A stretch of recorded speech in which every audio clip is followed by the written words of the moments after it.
محترم ناظرین السلام علیکم۔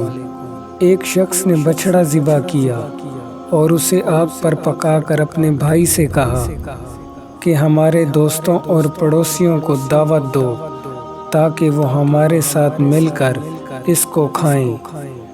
اس کا بھائی باہر گیا اور پکار کر کہا، اے لوگو، ہماری مدد کرو، میرے بھائی کے گھر میں آگ لگی ہوئی ہے۔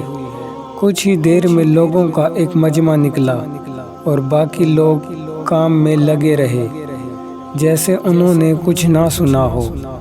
وہ لوگ جو کہ آگ بجھانے میں مدد کو آئے تھے، انہوں نے سیر ہو کر کھایا پیا تو وہ شخص اپنے بھائی کی طرف تعجب سے دیکھ کر کہنے لگا، یہ جو لوگ آئے تھے میں تو انہیں نہیں پہچانتا اور نہ میں نے پہلے ان کو دیکھا ہے، پھر ہمارے دوست و احباب کہاں ہیں؟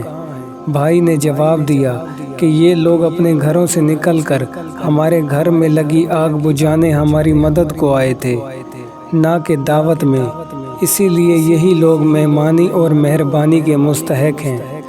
نصیحت: جس کو تکلیف کے وقت اپنے ارد گرد نہ پاؤ، اس کو دوست، بھائی یا پڑوسی کا نام مت دو، اور جو تنگی کے وقت آپ کا ساتھ دے وہی آپ کے حقیقی ہمدرد ہیں۔ دوستو، امید کرتا ہوں آپ کو آج کی یہ انفارمیٹیو ویڈیو بے حد پسند آئی ہوگی۔ ویڈیو پسند آنے کی صورت میں چینل کو سبسکرائب اور ویڈیو کو لائک کرنا مت بھولیے گا۔ تو ملتے ہیں نیکسٹ ویڈیو میں، تب تک کے لیے اللہ حافظ۔